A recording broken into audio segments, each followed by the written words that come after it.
గురుగారు, ఇక చివరగా మీనరాశి వారికి ఈ సంవత్సరం ఎలా ఉండబోతోంది? వీరు ఎటువంటి పరిహారాలు పాటిస్తే మంచిదంటారు? మీనరాశి వారికి కూడా 50% శుభప్రదమైన ఫలితాలు గోచరిస్తున్నాయి అమ్మ.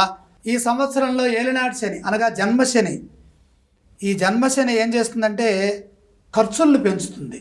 శారీరక జాడ్యం, పనుల్లో జాప్యం, వాయిదాల పర్వం, బద్ధకం, ఆవలింతలు, నిద్ర, విసుగు, ఇదంతా శని ప్రభావం.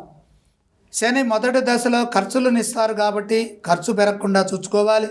మానసిక శక్తి లోపించకుండా ఆలోచించాలి. దేనికి నిరుత్సాహం చెందొద్దు, పనులు వాయిదా వేయొద్దు.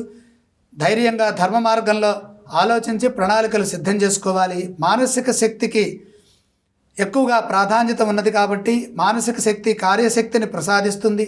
కార్యసిద్ధి త్వరగా ఉంటుంది. బంగారు భవిష్యత్తుకి అవసరమైన ప్రణాళికలు సిద్ధం చేయండి.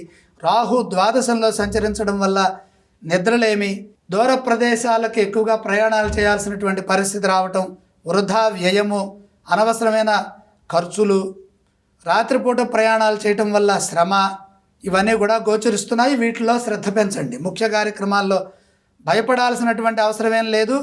జూన్ 2 నుండి అక్టోబర్ 31 వరకు మీనరాశి వారికి ఉచ్చలో పంచమ స్థానంలో అత్యద్భుతమైన శుభ ఫలితాలు గురుగ్రహం ప్రసాదిస్తుంది.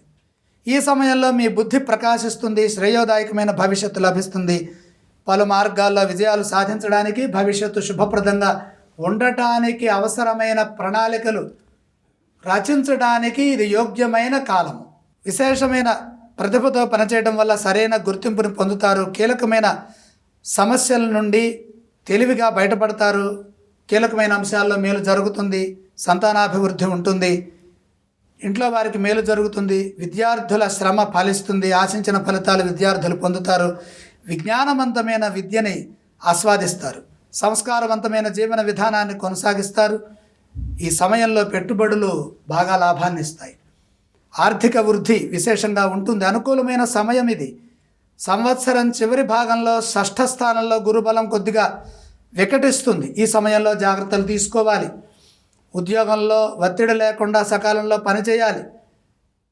జిహ్వా మే మధుమత్తమా, సున్నితంగా మాట్లాడాలి.